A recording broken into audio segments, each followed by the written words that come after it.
नमस्कार दोस्तों, Byju's exam prep IAS Hindi में आप सभी का स्वागत है। आज हम आपके सामने 26 अक्टूबर 2022 के दैनिक क्विज प्रस्तुत कर रहे हैं, जिसमें द हिंदू, पीआईबी तथा इंडियन एक्सप्रेस से संबंधित प्रमुख समाचारों को आधार बनाकर प्रारंभिक परीक्षा के प्रश्न आपको अभ्यास के लिए दिए जाएंगे।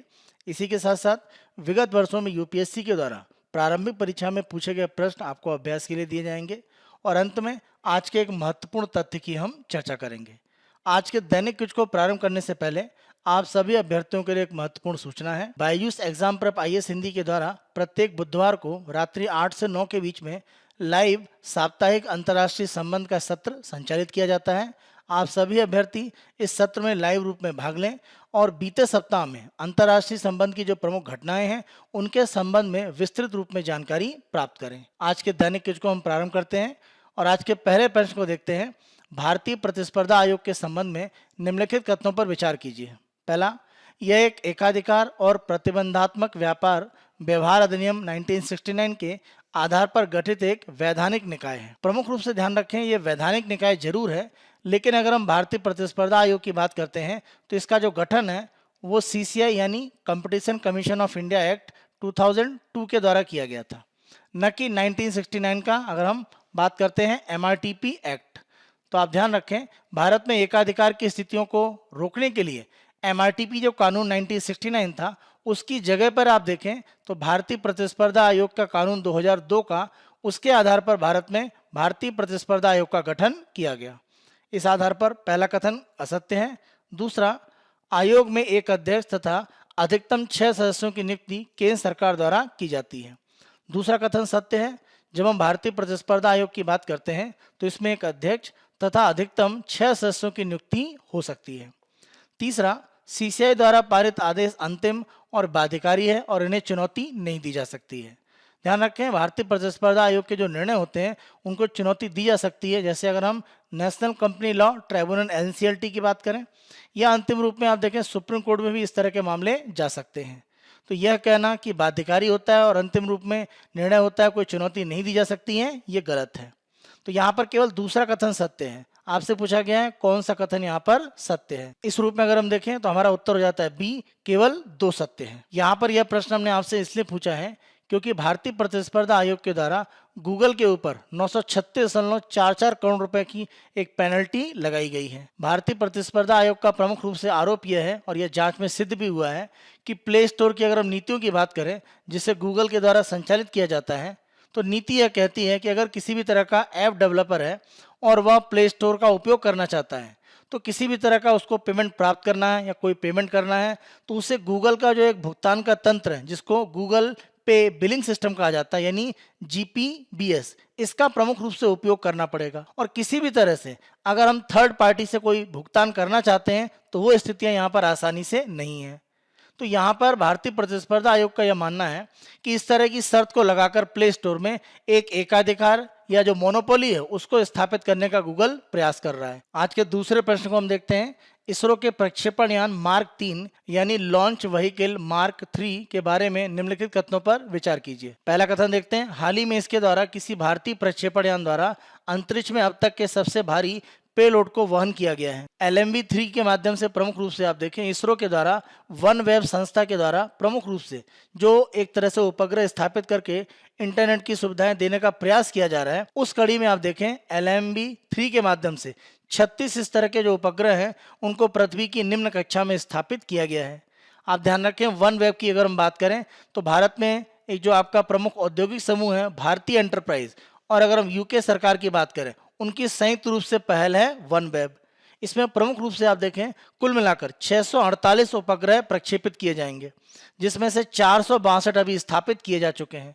और इसी कड़ी में आप देखें तो इसरो के द्वारा अपने LMV-3 प्रक्षेपण यान का उपयोग करके 36 उपग्रह वन वेब कंपनी के स्थापित किए गए हैं अंतरिक्ष में। अगर हम LMV-3 प्रक्षेपण यान की बात करें तो इसके द्वारा सबसे भारी पेलोड को एक तरह से अंतरिक्ष में ले जाया गया है और ये 644 टन का है।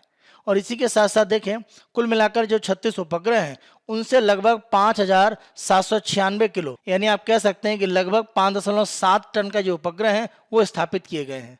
तो ये अब तक का सबसे भारी पेलोड है जो किसी भी भारतीय प्रक्षेपण यान के द्वारा अंतरिक्ष में स्थापित किया गया है। तो इस रूप में पहला कथन सत्य है। दूसरा, यह पहले चरण में ठोस ईंधन, दूसरे चरण में तरल ईंधन और ऊपरी चरणों में क्रायोजेनिक ईंधन का उपयोग करता है। तो यहाँ पर आप ध्यान रखें, जब हम LMV3 की बात करते हैं तो ये पहले, दूसरे और तीसरे चरण में इसी क्रम में ईंधन का उपयोग करता है, यानी पहले ठोस, उसके बाद तरल और फिर ऊपरी चरण में क्रायोजेनिक ईंधन का प्रमुख रूप से उपयोग किया जाता है। तो इस रूप में आप देखें तो यहाँ दूसरा कथन भी सत्य है। दोनों कथन सत्य हैं, इसीलिए हमारा उत्तर है सी। यह प्रश्न हमने आपसे इसलिए पूछा है क्योंकि अगर हम LMV3 की बात करते हैं तो इस लॉन्च व्हीकल के माध्यम से इसरो के द्वारा माना जा रहा है कि जो लो अर्थ ऑर्बिट है वहां पर लगभग 8 टन के एक तरह से प्रमुख रूप से जो क्षमता है उसको स्थापित करने के लिए प्रयास किया जाएगा अधिकतम रूप में, क्योंकि अभी हम देखें तो 5.7 टन को स्थापित किया जा चुका है। इसी के साथ साथ अगर हम जियो स्टेशनरी ट्रांसफर ऑर्बिट की बात करें जो लगभग 36,000 किलोमीटर की ऊंचाई पर होती है, वहां पर अगर हम उपग्रह स्थापित करने की क्षमता देखें तो ये 4 टन तक पहुंच जाती है अगर हमारे द्वारा लॉन्च व्हीकल M3 एक तरह से लॉन्च व्हीकल का प्रमुख रूप से उपयोग किया जाता है। तो ये क्षमता भारत को एक तरह से अंतरिक्ष के जो वैश्विक व्यापार है उसमें आगे बढ़ाएगी, क्योंकि इस माध्यम से हम भारी उपग्रहों को अंतरिक्ष में स्थापित कर सकते हैं। इसी के साथ साथ जिस प्रकार के ईंधन का हम उपयोग कर रहे हैं जिसमें सॉलिड, लिक्विड और क्रायोजेनिक है, इससे भी एक तरह से पेलोड को अधिक ले जाने की क्षमता बढ़ी है। आज के तीसरे प्रश्न को हम देखते हैं, अफ्रीका के निम्नलिखित में से कौन से देश स्थलबद्ध हैं, जिसको हम स्थल रुद्ध भी कहते हैं, यानी हम बात कर रहे हैं लैंड लॉक्ड कंट्रीज की। मतलब कौन से देश हैं यहाँ पर जो 6 आपको विकल्प दिए गए हैं जो लैंड लॉक्ड हैं, स्थलबद्ध हैं। यहाँ पर आपको ऑप्शन दिया गया इथियोपिया, रवांडा, दक्षिणी सूडान, नाइजर, युगांडा और जिम्बाब्वे। तो इसके लिए हमें यहाँ पर प्रमुख रूप से मैप देखने की आवश्यकता है, और अगर हम मैप में देखें तो प्रमुख रूप से अगर हम इथियोपिया की बात करते हैं तो ये स्थल रुद्ध है, क्योंकि अगर हम देखें इसकी सीमा तो यहाँ पर सोमालिया, कीनिया, दक्षिणी सूडान, सूडान, इरिट्रिया और जिबूती से लगती है। तो इथियोपिया यहाँ पर आपका होता है, दक्षिणी सूडान भी है, युगांडा भी है, इसी के साथ साथ नाइजर भी है। हम बात करते हैं अगर जिम्बाब्वे की तो वो भी यहाँ पर आपका स्थल रुद्ध है। इसी के साथ साथ अगर हम रवांडा की बात करें तो वह भी एक तरह से स्थल रुद्ध देश के रूप में है। तो हमें जितने भी विकल्प दिए गए हैं यहाँ पर हमारे 6 विकल्प हैं, ये सभी के सभी एक तरह से स्थल रुद्ध या लैंड लॉक्ड कंट्रीज हैं। तो इस रूप में 6 यहाँ पर विकल्प सही हैं। तो हमारा उत्तर है डी, 1, 2, 3, 4, 5 सभी सत्य हैं। यहाँ पर यह प्रश्न हमने आपसे इसलिए पूछा है क्योंकि अगर हम इथियोपिया के उत्तरी क्षेत्र की बात करें तो इसका जो टिग्रे क्षेत्र है वहां पर एक तरह से कह सकते हैं विवाद की स्थितियां बनी हुई हैं, और माना जा रहा है कि वहां पर भुखमरी जैसी स्थितियां बन रही हैं, क्योंकि इथियोपिया की सरकार और टिग्रे के एक तरह से जो भी प्रमुख रूप से वहां पर स्वतंत्रता की मांग करने वाले व्यक्ति हैं उनके बीच में संघर्ष बढ़ता जा रहा है। तो इथियोपिया की जो स्थितियां हैं वो एक तरह से दोबारा विषम हो रही हैं और गृह युद्ध जैसी स्थितियां बनती जा रही हैं। आज के चौथे प्रश्न को हम देखते हैं, ममनी फूड फेस्टिवल और एप्रिकॉट ब्लॉसम फेस्टिवल निम्नलिखित में से किस राज्य या केंद्र शासित प्रदेश से संबंधित हैं। तो ध्यान रखें ये दोनों ही एक तरह से जो फेस्टिवल हैं वो लद्दाख से संबंधित हैं, और लद्दाख में आप देखें पर्यटन को बढ़ावा देने के लिए प्रमुख रूप से ये दोनों जो फेस्टिवल हैं उनका आयोजन किया जाता है। तो इस रूप में हमारा उत्तर है ए, लद्दाख। केंद्र शासित प्रदेश के रूप में अलग से लद्दाख की स्थापना के 3 वर्ष पूरे हो रहे हैं, और उसी के उपलक्ष्य में अगर हम देखें तो लद्दाख में प्रमुख रूप से प्रयास ये किए जा रहे हैं कि सतत जो एक तरह से पर्यटन है उसकी स्थितियों को मजबूत किया जाए। और इसी कड़ी में अगर हम देखें तो यहाँ पर अगर हम ममानी फूड फेस्टिवल की बात करें या एप्रिकॉट ब्लॉसम फेस्टिवल की बात करें, इन सभी को प्रमुख रूप से आयोजित किया जाता है। दैनिक क्विज के अपने दूसरे भाग में हम विगत वर्षों में यूपीएससी के द्वारा प्रारंभिक परीक्षा में पूछे गए प्रश्न आपको देते हैं।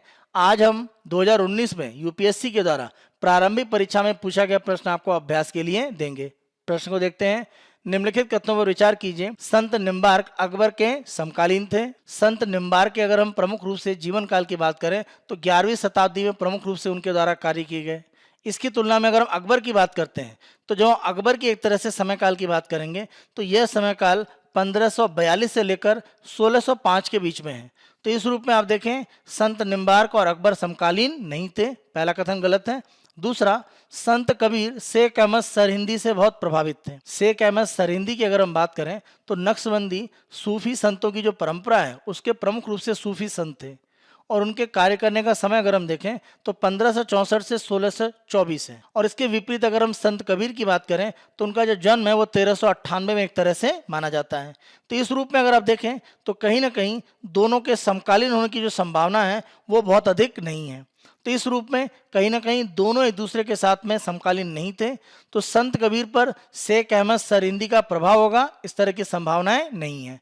इस आधार पर दूसरा कथन भी गलत है, दोनों गलत हैं, इसीलिए हमारा उत्तर है डी, ना तो एक ना ही दो। दैनिक क्विज के अंतिम भाग में हम आज के तथ्य की चर्चा करते हैं और आज हम अपशिष्ट से ऊर्जा उत्पादन के अलग अलग जो संयंत्र हैं उनके संदर्भ में प्रमुख रूप से बात करेंगे। आप ध्यान रखें, जो भी अपशिष्ट अलग अलग रूप में प्राप्त होता है उससे ऊर्जा उत्पादन की स्थितियों को भारत में तेजी से आगे बढ़ाया जा रहा है।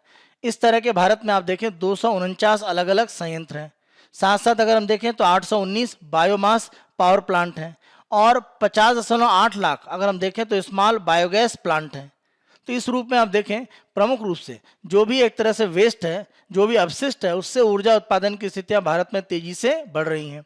यहाँ पर बिजली उत्पादन, बायोगैस और बायो सीएनजी इसके उत्पादन की स्थितियां जो भी अपशिष्ट है उससे एक तरह से किया जा रहा है। माना जाता है कि भारत में जो भी एक तरह से कचरे से बिजली उत्पादन की क्षमता है उसमें जो भी एक तरह से नगर पालिका में कचरा उत्पन्न होता है जिसको हम म्युनिसिपल सॉलिड वेस्ट कहते हैं, तो जो भी एक तरह से नगर पालिका में ठोस कचरा उत्पन्न होता है उसमें हम देखें तो भारत में 11,000 टन इस तरह के कचरे की डेली प्रोसेसिंग की जाती है और बिजली उत्पादन किया जाता है। भारत में अगर हम 28 फरवरी 2022 तक के आंकड़े की बात करें तो जो भी नगर पालिका का ठोस अपशिष्ट है उससे लगभग 132.1 मेगावाट बिजली का उत्पादन किया जा रहा है। भारत में जो भी एक तरह से ठोस कचरे का प्रमुख रूप से अपशिष्ट से ऊर्जा में उत्पादन किया जाता है उसके लिए सॉलिड वेस्ट मैनेजमेंट रूल 2016 है। इसके माध्यम से जो भी एक तरह से उत्सर्जन होता है हानिकारक गैसों का या हानिकारक प्रदूषकों का उसको नियंत्रित करना होता है और इसके लिए आप देखें तो नियंत्रण करने के लिए अलग अलग जो उपकरण हैं या फ्लू गैस ट्रीटमेंट या अगर हम देखें तो तापमान को नियंत्रित किया जाता है, जिसके माध्यम से अगर अपशिष्ट से बिजली का उत्पादन किया जा रहा है तो हानिकारक गैसों का या हानिकारक जो प्रदूषक हैं उनका जो उत्सर्जन हो रहा है उसको नियमित किया जा सके, जो नियंत्रण करने के लिए सीमा बताई गई है सॉलिड वेस्ट मैनेजमेंट रूल 2016 में। प्रमुख रूप से आप देखें ऑनलाइन प्रक्रियाओं के माध्यम से भी आप देखें जो भी इस तरह का बिजली उत्पादन किया जा रहा है वहां पर निगरानी की जाती है और इसके लिए आप देखें तो राज्य के जो एक तरह से प्रदूषण नियंत्रण बोर्ड है उनके द्वारा प्रमुख रूप से काम किया जाता है। जब हम किसी भी तरह से अपशिष्ट से बिजली उत्पादन की बात करते हैं तो अपशिष्ट को प्रमुख रूप से आप देखें दो भागों में वर्गीकृत किया गया है। पहला बायोडिग्रेडेबल यानी जैव रूप में जिनका अपघटन हो सकता है और दूसरा नॉन बायोडिग्रेडेबल यानी जिनका एक तरह से आप देखें जैव अपघटन नहीं हो सकता है। तो इस रूप में आप देखें दो तरह के अलग अलग आपके अपशिष्ट पाए जाते हैं। जैसे मान लीजिए जो भी एक तरह से खाने पीने के बचे हुए भाग हैं वो प्रमुख रूप से बायोडिग्रेडेबल हैं। इसके विपरीत अगर हम नॉन बायोडिग्रेडेबल की बात करते हैं तो यहाँ पर जैविक अपघटन की प्रक्रिया को काफी रोकता है या बहुत कम अपघटन होता है। जैसे अगर हम अलग अलग प्रकार के कार्डबोर्ड की बात करें तो इस तरह के दो श्रेणियां अपशिष्ट की बनाई जाती हैं और उनको इकट्ठा करके उनसे बिजली उत्पादन की प्रक्रियाएं की जाती हैं। और जब भी अपशिष्ट से ऊर्जा यानी वेस्ट टू एनर्जी एक तरह से उत्पादन करने की बात की जाती है तो अलग अलग निम्न तकनीकों का उपयोग किया जाता है। सबसे पहला बायोमेथेनेशन है। इसमें अगर देखें तो जैविक सामग्री का अवायवीय यानी वायु की अनुपस्थिति में एक तरह से पाचन किया जाता है, यानी इसको यहाँ पर डिग्रेड किया जाता है और ये बायोगैस में परिवर्तित होता है। तो ये जो वायु की अनुपस्थिति में एक तरह से आप देखें जो पाचन या एक तरह से डाइजेशन होता है ये बैक्टीरिया के द्वारा एक तरह से किण्वन या फर्मेंटेशन की प्रक्रिया होती है और यहाँ पर आप देखें मुक्त ऑक्सीजन की आवश्यकता नहीं रहती है, यानी ऑक्सीजन यहाँ पर नहीं है और ये प्रक्रिया बैक्टीरिया के द्वारा की जा रही है। तो यहाँ पर जो बायोगैस बनती है इसमें अधिकांश भाग मीथेन का होता है, उसके बाद कार्बन डाइऑक्साइड और अन्य प्रकार की गैसें भी हो सकती हैं। तो बायोमिथेनेशन की जो प्रक्रिया है उससे दो लाभ हैं। पहले तो हमें बायोगैस मिलती है और साथ साथ जो अंतिम उत्पाद यहाँ पर बचता है उसका उपयोग हम खाद या उर्वरक में भी कर सकते हैं। दूसरी प्रक्रिया को हम इंसिनरेशन या भस्मीकरण कहते हैं। और यहाँ पर हम देखें कि जो नगर पालिका में ठोस अपशिष्ट होता है यानी म्युनिसिपल सॉलिड वेस्ट, उस अपशिष्ट को अगर हम देखें तो पूर्ण दहन किया जाता है और यहाँ पर हम देखें पूर्ण दहन करने में ऊष्मा प्राप्ति होती है और उस ऊष्मा का उपयोग एक तरह से भाप उत्पन्न करने में किया जाता है और इस भाप के माध्यम से टरबाइन को चलाकर बिजली का उत्पादन किया जाता है। ठोस अपशिष्ट को जब भी हम एक तरह से यहाँ पर दहन करते हैं, उसको जलाते हैं, तो जो बची हुई राख है उसको एक तरह से भवन निर्माण में उपयोग किया जा सकता है और बचा हुआ जो भी भाग होता है उसको जमीन के अंदर दबाकर सुरक्षित रूप में एक तरह से उसका निस्तारण किया जा सकता है।